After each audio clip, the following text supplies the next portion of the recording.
Hello, Internet. From PLUGHITZ Studios, I'm Scott. I'm Avram. And we are here with episode 543 of F5 Live, Refreshing Technology for Sunday, November 24th, 2019. This show is a proud part of the Tech Podcasts Network. If it's tech, it's here. This week, Huawei is leaving networks, Half-Life is coming to VR, and Apple is temporarily skipping theaters. Wherever you are and however you're accessing our show, whether it be on social media, Facebook, Instagram, Twitter, or Snapchat, on any of the podcatchers like Apple Podcasts, Google Podcasts, Spotify, TuneIn, or the myriad of others, on any of our live stream platforms, livestream.com, Mixer, Twitch, Periscope, YouTube Live, or Facebook Live, or of course, on our website, PLUGHITZlive.com. Thank you for making us a part of your day. There are two ways that you can do that. The first is Sunday nights at 9 p.m. Eastern. You can go to f5live.tv/join us. There you can watch the show live and chat with us in the studio while we record, and let us know your take on the topics as we talk about them. We always love to hear what people have to say. If you're not able to join us live, that's okay as well. PLUGHITZlive.com/subscribe will show you all of our shows and all the ways that you can subscribe to them, including F5 Live, the Piltch Point, our brand new series, PLUGHITZ Live How To, where we answer your questions on how to do things with technology and a whole lot more.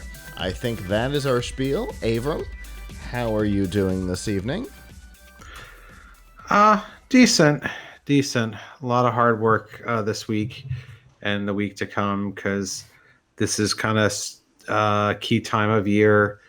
Black Friday time, we do a lot of writing about how to help people find good deals, and so we gotta stay on top of it, and that can end up being quite time consuming, and got to do it. Keep an eye on it 24/7. So, yeah, because some things are announced and then some just boop happen. Yep. I mean, you got to find what some things I find interesting. Maybe the readers won't. Who knows? I think the best deal I've seen so far, I saw just earlier this afternoon, and it's not necessarily something I would get. Well, I already have an Xbox, so I certainly wouldn't get it, but they have an Xbox One S with which outputs at 4K with a 1 terabyte hard drive for $149 brand new, which is really good because I'd never see a console for below $199. But there is one little catch. The catch is and they highlight this like it's a bonus, a digital only version, meaning it has no optical drive. It's the Xbox One S digital edition or something like that. All digital edition. Yes. So I guess you save money because you can't buy physical media to play in it. Right. I mean, pros and cons there. Like, if you were starting off an Xbox collection and you didn't have any physical media, it is much more convenient to just buy everything from the store and have it download. However, one thing I have found, it is infinitely cheaper to buy used copies of games as physical media, which you cannot do through digital. So right. That's the trade-off. But having digital only copies, I mean, all else being equal, is definitely better. Yeah, for sure. And for those people who are going to, and this is a great gaming conversation as well, but for people who are going to do the Xbox Game Pass, and that's going to be your primary source for games, because it's $10 a month, and there's 100+ games available, and all the Microsoft titles are in there on launch day, which obviously is a big deal. If you're going to do that as your primary game source, then the all digital edition is a great deal. because you save the money on the hardware and you're saving a ton of money by doing the Game Pass. It's a good combination. Yeah.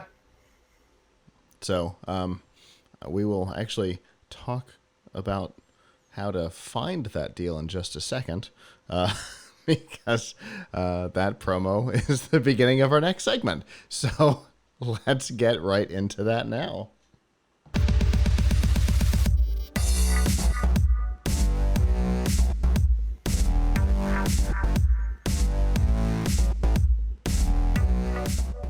This week's Nifty Gifties on F5 Live is proudly powered by the Microsoft Store, where you can find that great deal on the Xbox One S all digital for $149. Comes with no optical drive, but it's perfect, like we were saying, for those who want to use the Xbox Game Pass, which is also available from the Microsoft Store. In fact, you can get 3 months of the Xbox Game Pass Ultimate, which is both PC and Xbox One, for $1 right now. And if Xbox isn't the thing you're looking for, maybe you're looking for a new laptop or a tablet or Office 365. Maybe you're looking for a new phone. The Microsoft Store has all of that. And remember, most of your purchases qualify for a 10% discount if you're a current student or military. And you can find all of those deals by going to f5live.tv/Microsoft.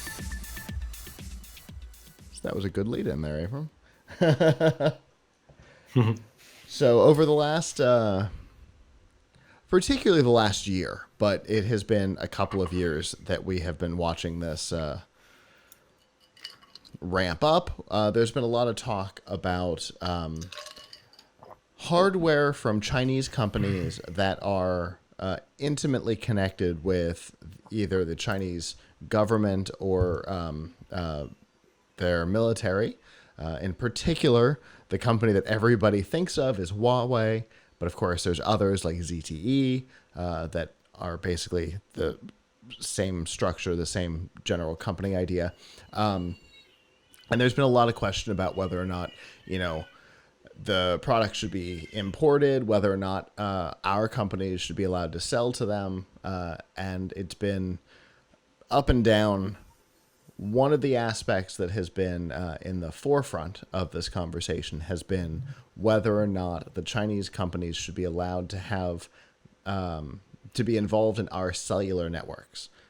They produce a lot of wireless radio technology to build the networks for Sprint, Verizon, AT&T, T-Mobile, and so there's been a lot of question there. The FCC has officially weighed in and unanimously this week said that any projects that are funded by the Universal Service Fund, which is the fund that helps carriers provide service to areas that could never be profitable on their own, rural areas and things like that. Any projects that are being funded by the USF cannot make purchases from Huawei or ZTE going forward. There's now an infrastructure in place for the FCC to evaluate and add new companies in the future if they feel they need to. And there is discussion about requiring that the hardware that is already in place be removed, which is obviously a huge undertaking. But the FCC has said they don't want to fund projects that feature hardware from these companies, not Chinese companies in general, these two in particular. So I think that's the biggest and most vocal step that's been taken, because everything else that's been said has either been suspended or massively diminished thus far, right? Yeah, I mean, obviously, we're not seeing all the phone launches though. You know, it's That's true. still, I mean, so, I mean, what is it? The Huawei, was it the Huawei Mate, Mate. Mate Pro? Yeah. The one that has really excellent cameras. Hmm. Like, you know, you can get one, but you can't get it through a carrier. I don't Right. even know if you can get it through a US vendor. Yeah, I don't know. So,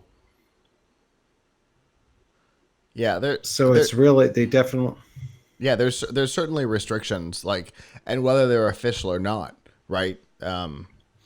It it may just be everybody's going, okay, we're not going to get involved in this just in case, because I know ZTE handsets used to be available from both AT&T and Verizon. I've seen them. I had seen them physically in stores lo- long ago, but it's been a while. yeah. Yeah. They, so yeah, there's, I mean, there's a lot of ways in which you can't get equipment from these vendors, and Mhm. the consumer market is poorer for it, and we still haven't seen any evidence that there's actually any security violation going on. True. This of course isn't the first time that the government has barred itself from spending money on Huawei and ZTE hardware. Yeah. It was 5 or 6 years ago. Uh, an Obama executive order prevented any government official from using a Huawei or ZTE handset for government business. And I believe that order is still in place. I don't believe it was ever rescinded. Yeah. So, the government has kind of long had concerns about these brands, but I think the idea that there's them saying that private organizations using public funds, but private organizations can't purchase their hardware, I think is a pretty big move. It'll be interesting to see what happens here. Like I said, it was unanimous. Both Democrats and Republicans in the FCC voted for this, but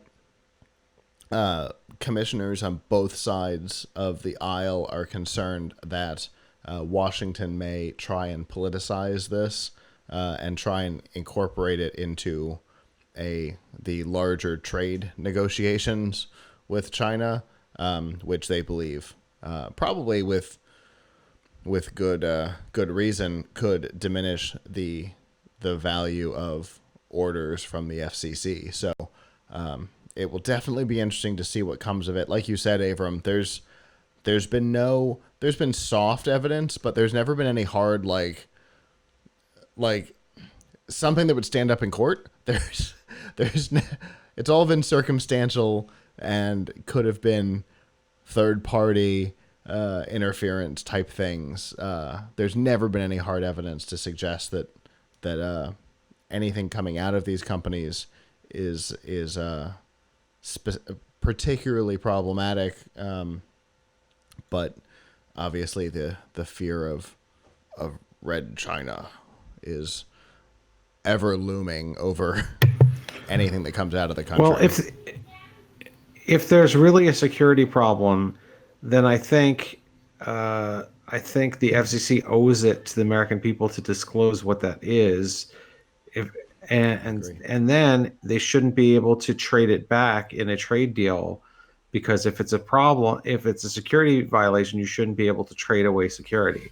Right. Which is exactly what the commissioners are saying, is that they believe that there's a legitimate threat here. And I agree, they should say what it is, Okay. but they believe that there's a legitimate threat, and their fear is that their threat assessment will be undermined as part of a trade deal, which will not be great for them. So I totally understand that. I am with you. I would like to see what led them to this decision, because for both parties to jump on board with this certainly is a big move, and I'd like to know why all of a sudden they have decided that now is the time that they need to do this. It would suggest that there's some sort of information. I think that they should disclose it, but it is what it is. Right now, we probably won't be getting any further information, but it would be nice. I'm going to ask real quick, are you good to do? Yeah. Okay. Yeah. I'm fine. I'm good. I just wanted to make sure we could reshuffle stuff if there was too much chaos. Okay, then let's do this.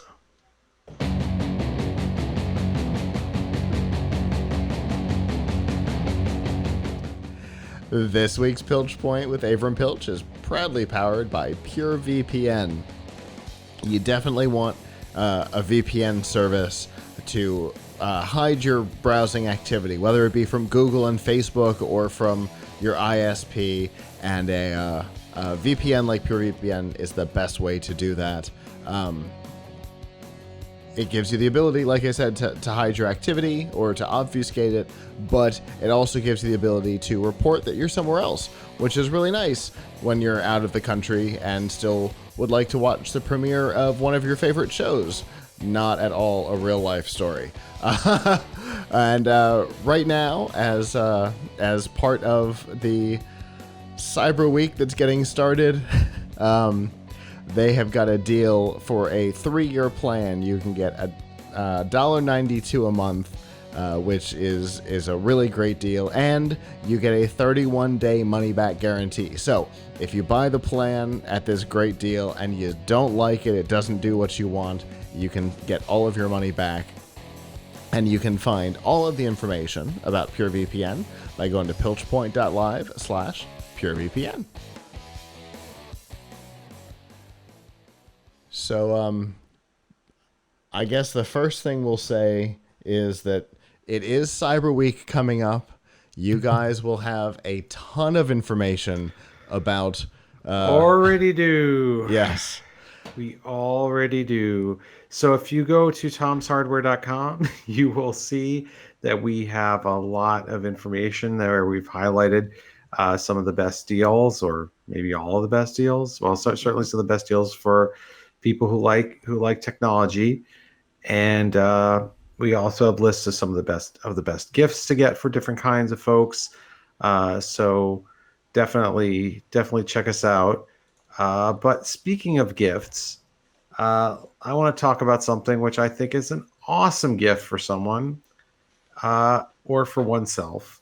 And this is this new thing that I've been testing called the Sphero rover, spelled RVR. So what this is it is a robot tank, I guess you could say. And it comes with, different kinds of tops. So like here's a top you can put on it, and unlike most robot cars, it's actually made to be durable enough to go outside. But the point of it is that you program it, and there's the Sphero EDU app, which allows you to write code for it from a phone or tablet, and you can control it that way. It has a color sensor, it has a light sensor, so it has some, it's got pretty good sensors and really good motors, and it's got the batteries inside here, and it pops out. So this is like a serious thing. Like adults could use this for, like, I don't know what a industrial use case of having a robot tank is, but if you, I don't know, want to drive it over to a lake to test the water quality or something, you could, because not only can you control it using Sphero's app, but there's an API, and you can plug in a Raspberry Pi to it and run it that way. So what I have here is this is a Raspberry Pi Zero W, and it is attached directly to the rover. So there's a USB cable that comes out of the rover to give power to your Raspberry Pi. This also works with Arduino and I think one other type of board, but Raspberry Pi is clearly the best. And there's also Microbit. these wires over here, microbit, right?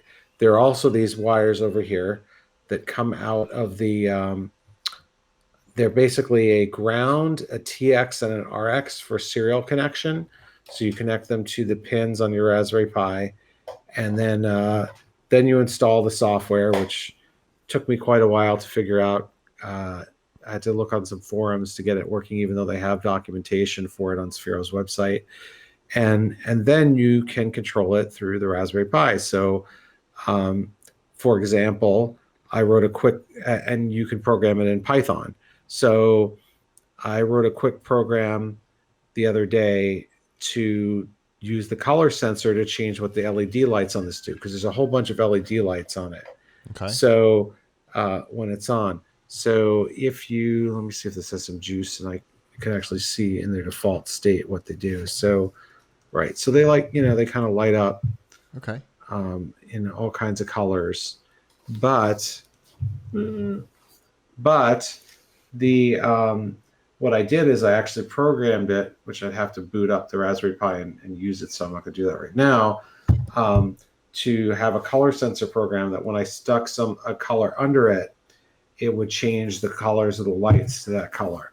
So, but of course, you could use the color sensor to make it like drive or stop or go backward or whatever. Like, oh, if it runs over green, go, and if it runs over red, stop. And in the package with this, they actually give you a bunch of like pieces of different color paper in different colors, so that you can actually use it for that. And that's, you can program the color sensor without a Raspberry Pi. But one of the great things about having a Raspberry Pi is you can attach additional sensors and additional things that it doesn't come with. Some examples are people have built robot arms to put on top of it.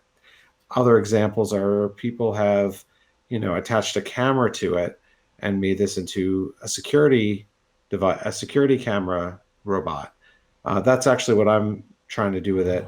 I don't have it in front of me, but there's a mount so that you can actually screw in the Raspberry Pi to it, or other cameras or motors or whatever, and then you can have it, really have it control. You can do it things based on the sensors, right? So I don't know. What if you put like an air quality sensor on this, and it, I don't know, detected that the poor air quality would go somewhere or do something? What if you put a motion sensor on it, and if it detected activity, it would sound an alarm or something? So like there's an almost infinite number of possibilities. And there's a lot of robot car kits out there that are cheaper than this. This is $249, which is quite a bit. But this is really, really well made. Like, it's just very, very solid. I haven't fully tested how long the battery lasts, but it seems to last a long time, definitely several hours. And most of these things are not made to go outdoors, so they aren't this durable. Also, if you have the top on it, it's supposed to be able to kind of flip over. So if it like does something in a loop and it flips over, it should be able to survive that. Okay. So it's just really cool. It's a lot of fun, and the possibilities are kind of endless. Now, if you could see more clearly, you can actually see all the circuit guts inside, which is kind of cool. Like you can see the boards that are inside of it, which are some kind of proprietary board. It's not like a Raspberry Pi inside or anything. But I think that this is a lot of fun. My son and I have been really enjoying playing with it and figuring out how to do different things on it. And so if you were buying somebody a gift this holiday season, that person is a maker or likes robots. I mean, You don't need the Raspberry Pi. Kids can use this. Kids can enjoy it. Um, but I think kids, either an adult maker or adults with kids together, when you start attaching a Raspberry Pi or other things to it, that's when it becomes really, really powerful. Yeah, and obviously it's Sphero. So there's a couple of things that Yeah. you can go into it knowing. You know that it's durable because Sphero stuff is durable, which obviously if you're getting it for a kid is important. And you know that it's designed for expandability, like you were saying. That's one of the things that Sphero is known for. Even their first ball many years ago had external APIs, and you could do all kinds of crazy stuff with it. And so I love that it's Sphero. I love that naturally it's expandable, and then by adding a Raspberry Pi or a microbit or an Arduino to it, you can do all kinds of crazy stuff with it. That's awesome. But I have to say I've never seen anything like this before. Like there's a lot of robot car kits out there where they'll give you the motors and the and the frame, and you gotta put it together yourself, and then you can have the central piece be a Raspberry Pi. But here's something that works independently, but it's got a port. It's got 3 pins, the equivalent of what you would call a serial port, and USB power out for the purpose of powering a Raspberry Pi. So it's not like an afterthought. It's made to do this. So I think that's what's really cool about it. Yeah, for sure. And while you were talking, as is pretty normal for me, I went out to look at all of the details, which is why I knew it was microbit as a third board. And Yeah. apparently on Amazon right now, there's a deal on this for $199. Wow. All right. Yeah. Well, I didn't. We will. I'll be writing about that shortly Yeah, I mean after we get off this call. that's a 20% discount. That's huge. Yeah, yeah. It's not. Even at 199, it's not cheap because it's more money than an Xbox. But, but you know, it's a different thing for a different purpose. And having seen 60, 70, $80 car kits where you got to put together yourself and they're kind of flimsy. This is the this thing is really, you could use this as a real, you know I don't know exactly what the use cases would be that were like not for fun, but you could use this. I mean, they have some videos of it, and they have somebody like taking water samples from a river with it or something. So it definitely is made for serious business to do. It's fun enough and understandable enough for a kid that's 7 or 8, but is durable and expandable enough for a serious adult using it for some kind of industrial purpose. And in their marketing images, I see that they are using Visual Studio for all of the programming on it. So that means that it's like massively targetable. That means that it's designed for makers and entry level all the way up through like enterprise developers, because if it's in Visual Studio, you can all but guarantee it's an enterprise developer that's supposed to be messing around with it. So I mean, they definitely have their sights on some big stuff with this little guy. I love it. Obviously, you have one in your possession, so you must be working on something with it. Yes, this has already made our list of best STEM toys, and we are. I'm working on a more detailed review of it, but it scores high. This is the problem is there's so many different things I could try with it, that to have time to try them all in the middle of this crazy season is going to be challenging. But I can tell you right now, it is great. And if you're the type of person who likes to make things, use Raspberry Pi, it's definitely for you. Very cool. I am looking at the the marketing images on this, and I am fascinated by some of the things they're doing with it. Just based on the photos, there's something with a red solo cup on an arm that appears to be rotatable. So I'd love to know what that's all about. And then there's some sort of a weather station thing with the spinning bit on top. I would love to know what that's all about too. So yeah, like I said, they've definitely got their eyes set on big things with this. I appreciate you bringing this on because, like we said, there was another. It's that time of year. There was another potential topic, but I love this thing, and this is more fun. Yeah, I definitely agree with that, and I might want one myself. So, yep. So thanks for that, Avram.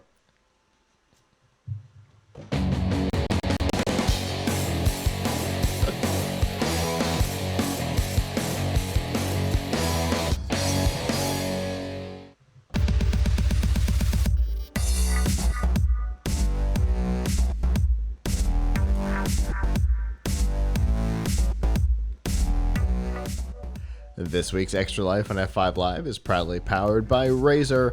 All the accessories you need to up your game on both PC and console are available from Razer. Everything from a keyboard and mouse like we use here in the studio to really cool, highly customizable controllers for the Xbox, which I saw this week and are really cool.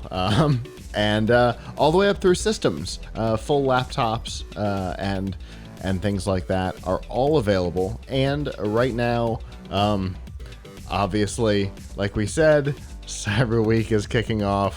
They've got early access for through our link. And to find out about all those deals and all the products that are available, you can go to f5live.tv/Razer. Their graphic is all like cyber jittery. Anyway, that's just a weird observation. Anyway,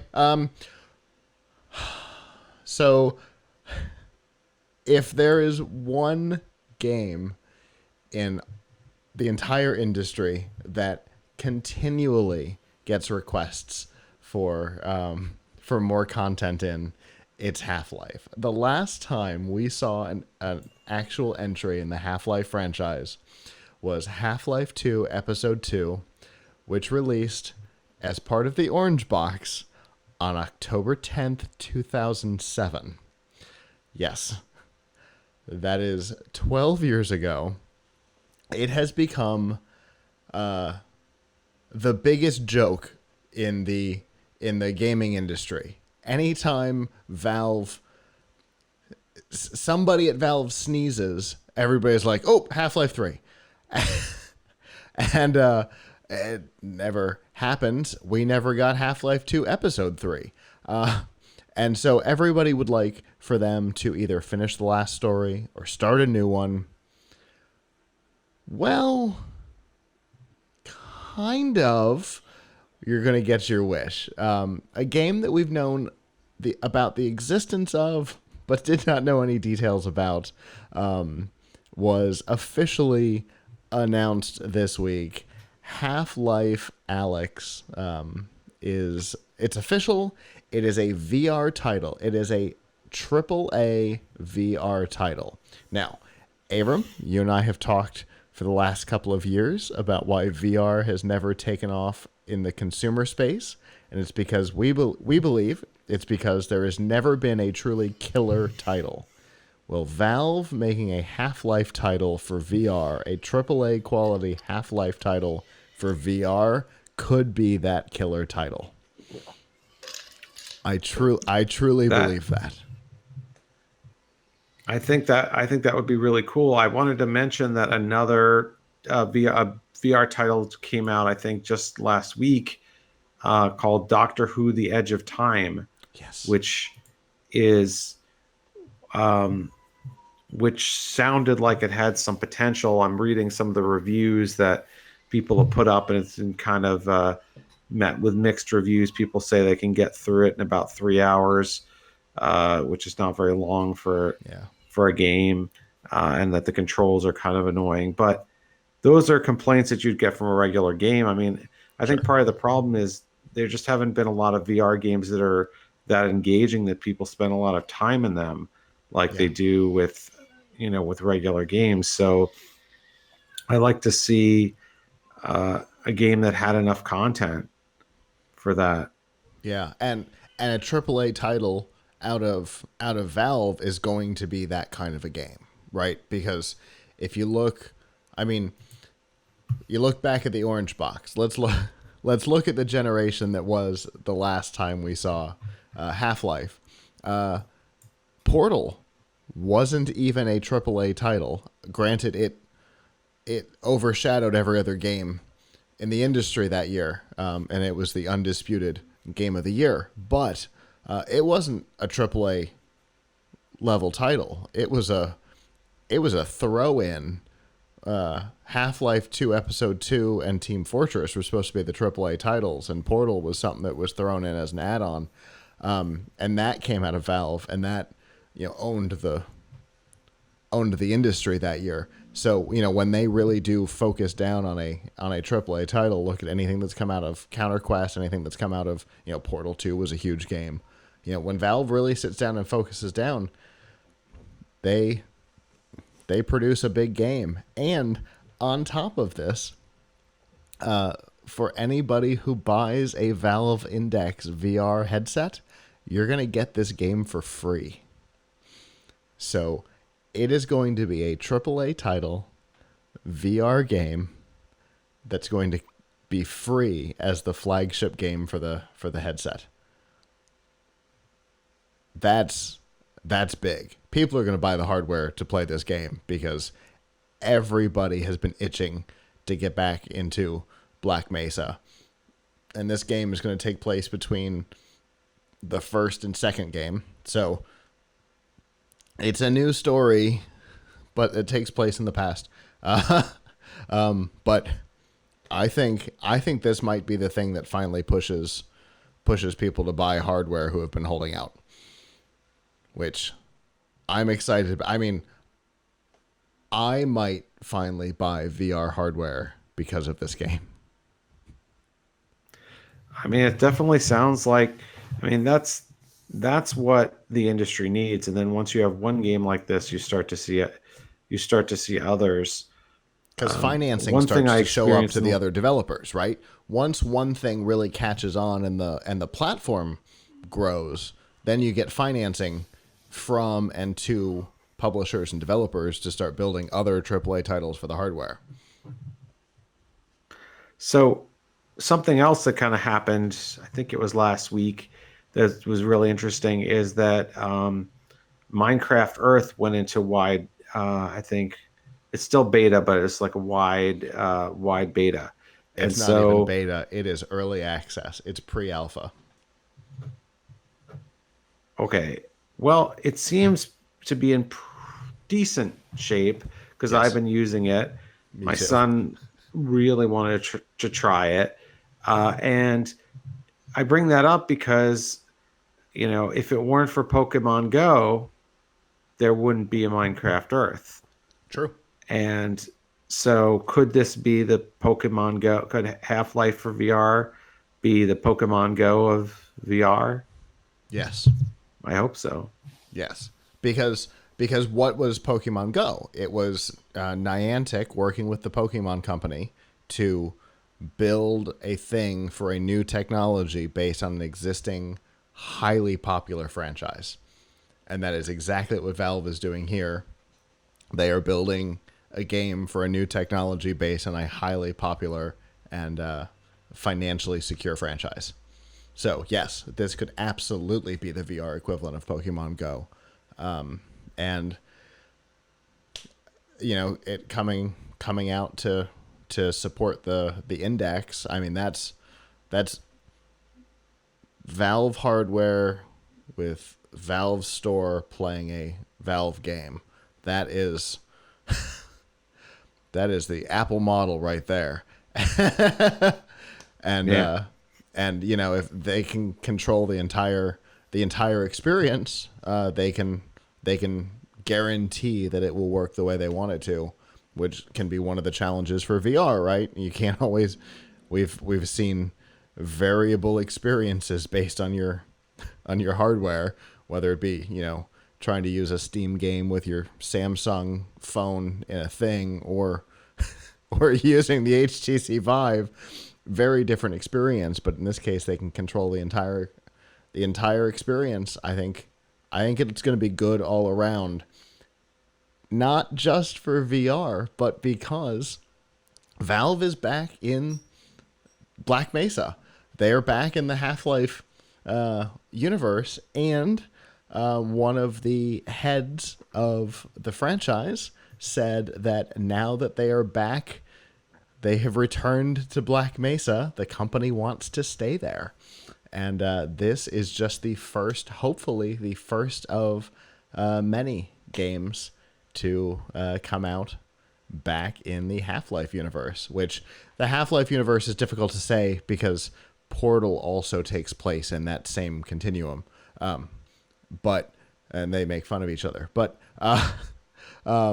it's a return to Black Mesa, and they want to stay there. They want to do more games in the Half-Life storyline. So Half-Life 3, come on. It's only been 12 years. It'll be 13 by the time this game comes out. But that's good for the franchise and everybody who loves it, which is many gamers. So I'm very excited.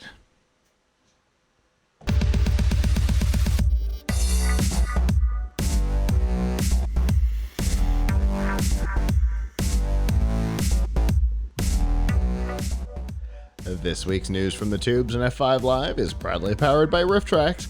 Make fun of movies or let these guys do it for you. Mike Nelson, Bill Corbett, and Kevin Murphy, the former stars of Mystery Science Theater 3000, are back and doing what they do best, creating commentaries for Hollywood blockbusters and B-movie oddities like Martial Law, where I think they just rented a hotel room and were doing karate. The way it works is for a couple of dollars, you download the MP3, play it along with your DVD, Amazon, Netflix, Hulu, wherever the movie happens to exist, and laugh. They also do short films, industry films like The Importance of Springs. I know I use that example all the time, but it is a horrifying short film. It will keep you up at night. And also those educational films we watched in school. They also do live events, and those live events make their way onto the site as well. And to find all of the commentaries, whether it be for full-length features, live events, or short films, you can go to f5live.tv/rifftracks with an X. Oh my god, this movie is called Feeders. It looks like it was supposed to be like Tremors. And that was already a B movie. Anyway, we've talked about this before. The bizarre relationship that the U.S. government has with encryption and user data privacy and security. On the one hand, Congress called Mark Zuckerberg in to testify about why user data was not protected, and on the other hand, the Justice Department keeps asking that the tech industry not encrypt data. So it's definitely a difficult relationship that they have with protection, and we're going to focus on the second one, which is the truly bizarre side of it. We know that the government has many times requested that either encryption not really exist, or that it be easy to break, or that it not be easy to break and it be broken anyway, which was the case with Apple a couple of years ago. And Apple, famously fought a court order demanding that they break the encryption on a device, and in the end they won.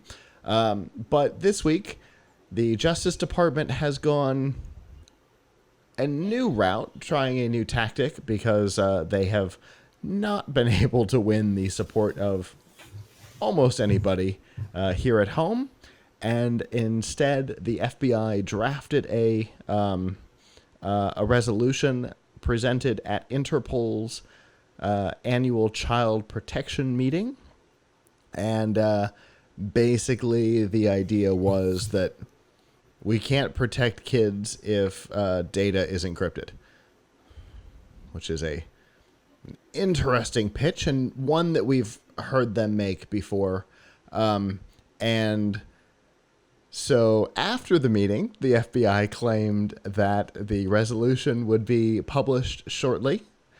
After asking Interpol about it in no uncertain terms, they said, absolutely not. No action will be taken on this proposal, and you won't hear anything more from us about it. Bye-bye. So it seems they're going to keep fighting this thing, even though they can't get support for it anywhere. Why do they... This can't be their end goal, right? There's got to be something else that's part of this, right, Avram? Because I can't wrap my head around this, why they keep digging in on this.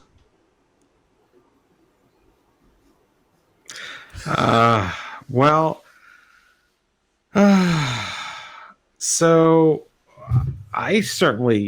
first of all, I think you've got to make a distinction between what the Justice Department wants and what Congress wants, because these are two different branches of government. True.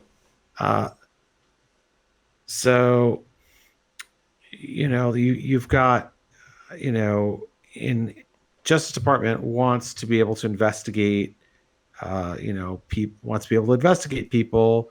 Congress, maybe some of the Congress people want to increase investigative powers, but I think they're more looking at what are the voters asking for, and the voters are probably not asking for their privacy to be violated. So, what the Justice Department wants is definitely not good politics, but they're not elected. So, it's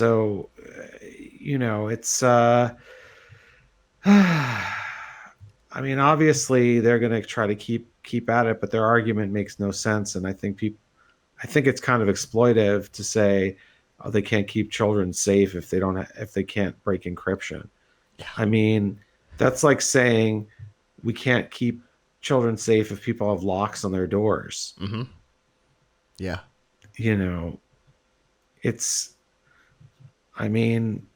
The idea of encryption is to protect privacy, and the up and down side of protecting privacy is it could protect criminal activity, but it also protects very legitimate activity. Sure. That frankly the government and or private individuals shouldn't be entitled to, because remember, if the government can break it and break it easily, so can anybody else. Yes. And so even if that was Apple's argument during the San Bernardino case, which for those who didn't follow it quite as closely as we were kind of forced to, a police officer, through either incompetence or negligence, made a mistake that locked an iPhone, and they tried to get a court order to demand that Apple create a backdoor that would allow them to access the data without unlocking the device. And Apple said no. And their argument was, once a backdoor exists, it exists. And just because the key is private, no way is it private. If I think Tim Cook said, we can't even keep the specs of our hardware private. There's no way any organization can keep private encryption keys private. They're going to leak, and every device will become vulnerable, which of course is true, because that's how backdoors work. Yeah. Once a backdoor exists, it exists, and anybody will eventually be able to get through it. Yeah. So I'm glad that people are that companies are largely ignoring this request, this advocacy. I hope I hope it stays that way because, I mean, look at it this way. There's a lot of places in this world where people are political dissidents and you know, they're trying to keep those communications private. So Sure. so you let the Justice Department of the United States in. How does that stop, the government of another country from cracking in and using it to crack down on dissent? Sure. Absolutely. So you end up with, political issues in countries that are already, you know, on shaky ground politically. But then you've also got, the issue of, you know, corporate communications. You got a company trying to keep the information about a patent filing that hasn't been filed yet private, but the government still potentially has access to that, or once it's cracked, the competitors could have access to that. It's not good for anybody. It is just a generally bad situation. And like you said, I'm glad that it's by and large been ignored. And in fact, in some cases, like with Microsoft, it's been doubled down on. OneDrive now has the personal vault that even Microsoft can't scan. You know, Microsoft's doubled down on saying this is a bad idea by making it widely available to everybody. So yeah, I'm glad that we're staying on that side, and even Interpol's like, yeah, we're not going to touch this one. This is the last you'll hear from us on this topic. Go away. So if you can't get Interpol on your side on something that's theoretically an international policing investigative topic, you're not going to get anybody on your side. So thumbs up.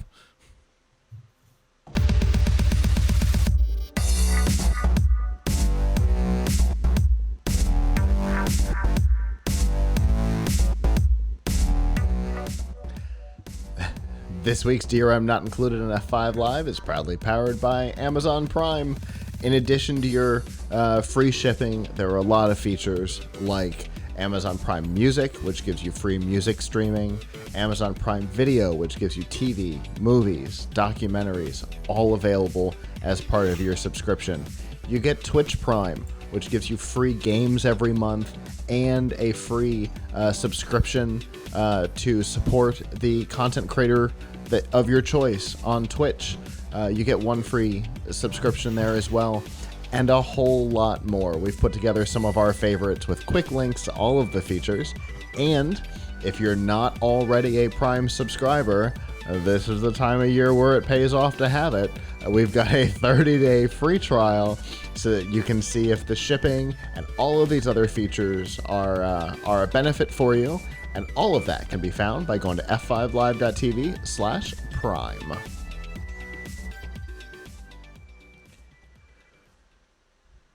So this month was the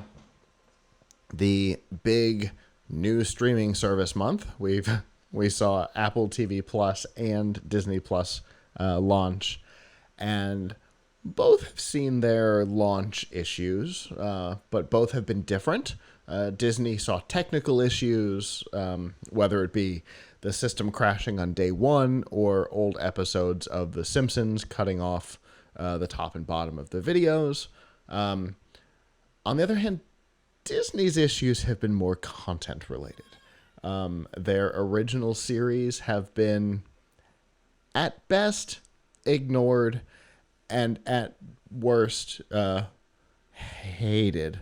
I think the nicest comment I saw about their flagship series, The Morning Show, was that it was boring, and it got worse from there. You mean Apple TV? Apple TV. Did I say wrong? Apple TV Plus. You said Disney. Oh, my bad. Yeah. Apple TV Plus. Disney's has been technical issues. Apple's has been content issues. And this week, an interesting situation has arisen within Apple in their content division. Their first big Apple original movie, which, based on early critic screenings, had Samuel L. Jackson as a possible long shot nominee for an Oscar for this film, won't be hitting theaters, at least not when it's supposed to. The film is called The Banker. It tells the story.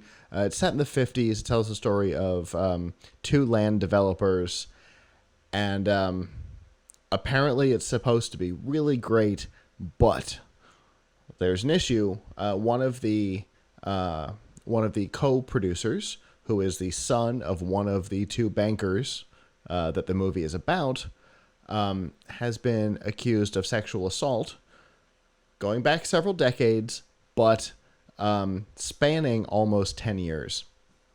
The two women who came forward are actually his half-sisters. So all of it ties into the story, into the reality of the film. It's a family member of one of the people that the movie is about, and theoretically several of them. Apple has decided to cancel its theatrical premiere, which means that it will almost certainly not be Oscar eligible for this season, indefinitely. As of right now, there are no active plans to bring it to theaters or to Apple TV Plus until they can figure out what their next steps are, which I think is a very smart move on Apple's part. They spent a lot of money on this movie, and they're saying we're not going to stand for nonsense. I would use different words if we weren't rated E for everyone. They're not going to stand for anything like this. And Hollywood's been a little up and down on what they will and will not accept from what's happening in the industry. And Apple's saying, we're staying out of your wishy-washy. We're taking a stand. We're not going to be involved in that, which in reality is kind of the Apple corporate culture in general, right? So I'm not surprised about it, but I'm happy to see it. Yeah, I mean, I think this is going to, I think companies are going to, film studios are going to have to spend more time kind of vetting the people who are involved in the films, and to make sure that they, the controversies like this don't come up.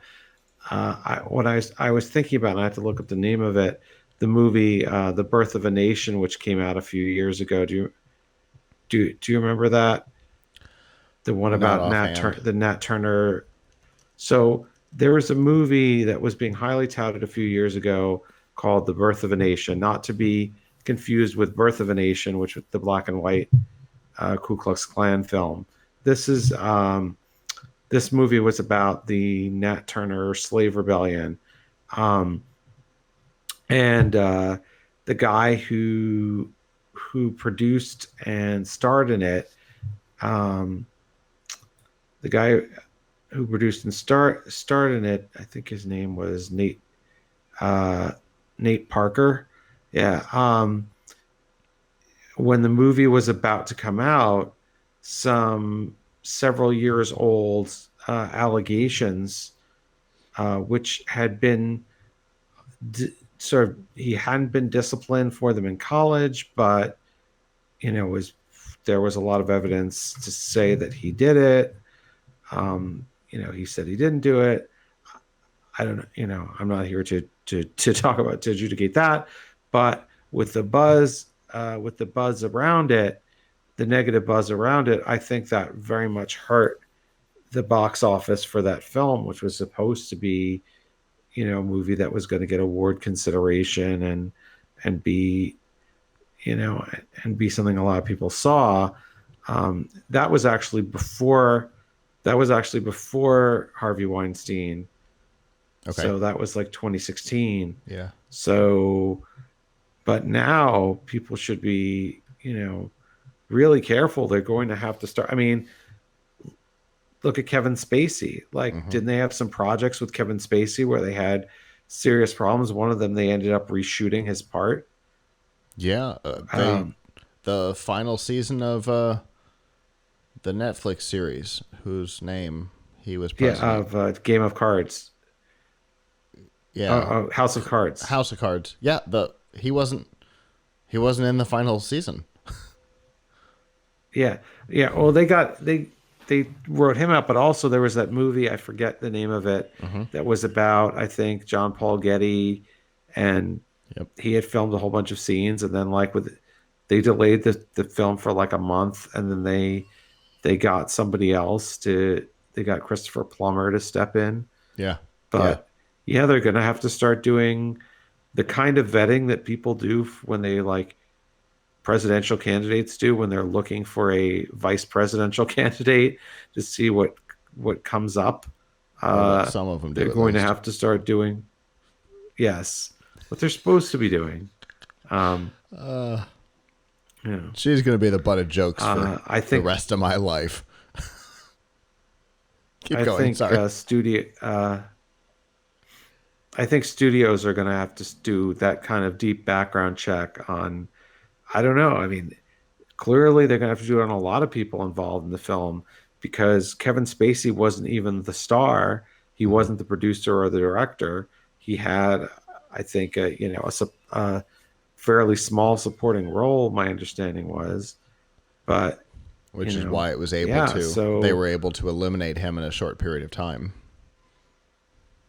If yeah, he had a bigger but role, it that would kind have of been thing a can much be, bigger problem. yeah. Although I guess they could try to do a Sonic the Hedgehog to a person, right?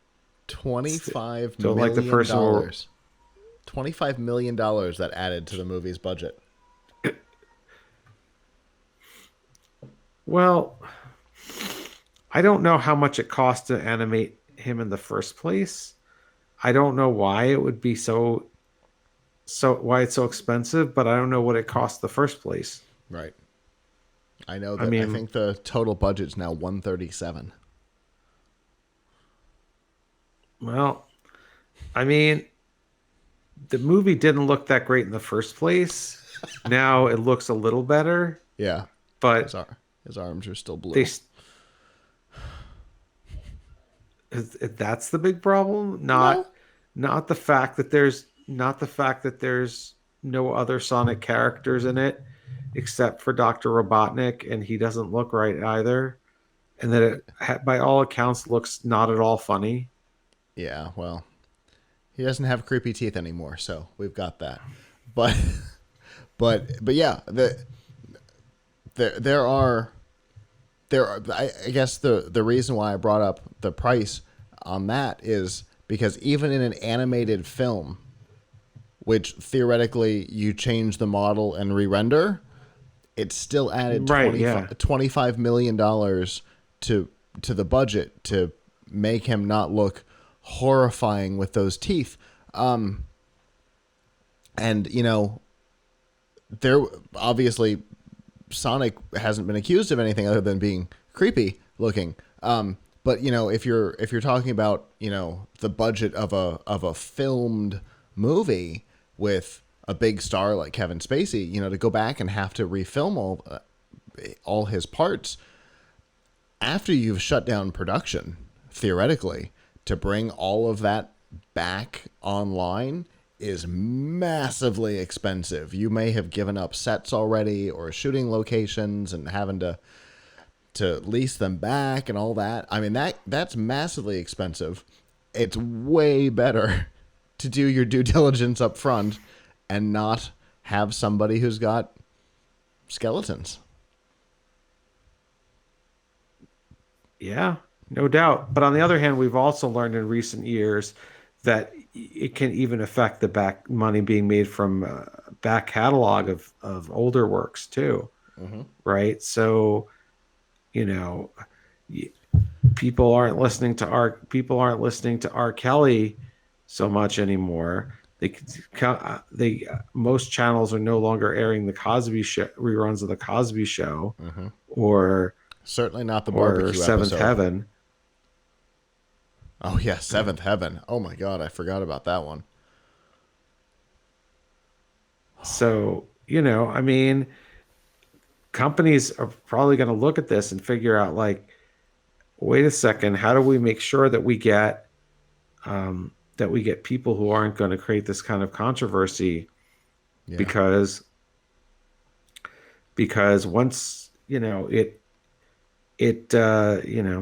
your work will forever be tainted. Yeah. Once a brand is damaged like that, once a TV show's image is damaged, there's no coming back from it.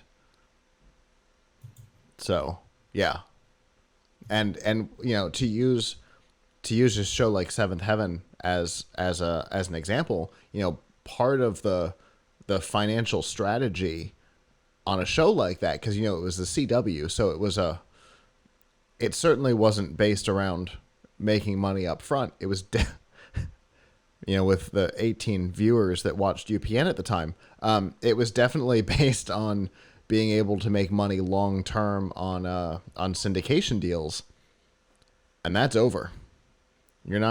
Nobody's trying to syndicate Seventh Heaven today. Yeah, because it's hard to take Reverend Camden seriously. All of the right, and all of the other cast members who were getting residuals. Yeah. So everybody else was affected by it as well. Yeah, it's due diligence, I guess, is the important part here. Studios need to be paying more attention to who they're bringing in and really doing, like you said, presidential or VP level vetting, because obviously once a name is tainted, it is. So that makes, going forward, nobody's looking to try and hire Kevin Spacey for a project right now. So, there's that. But new people coming in, like in this case, in the case of the banker, this co-producer, this is probably his only project ever, because it's about his dad. You've really got to be watching out for those people, because they don't have any industry background. Nobody knows what they've been up to. So you've really got to be careful with those types of people. Your consulting producers and your co-producers and stuff like that are 1 or 2 time people. You've really got to watch out for that stuff. So that is our show. Whew. Thank you to those of you who joined us live.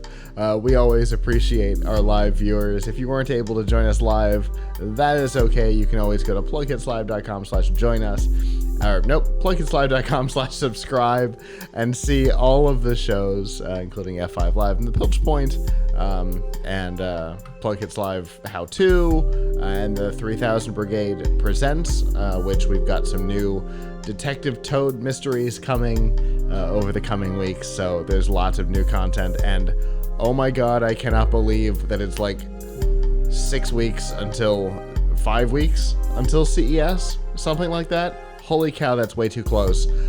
So we will be having a ton of new content there. Like we said earlier, definitely hang out at tomshardware.com over particularly the next week. There will be a ton of deal information. So if you're looking for great gift ideas, Tom's Hardware will definitely be the place to go looking. And I guess with that, on behalf of the staff that's not here, I'm Scott. I'm Avram.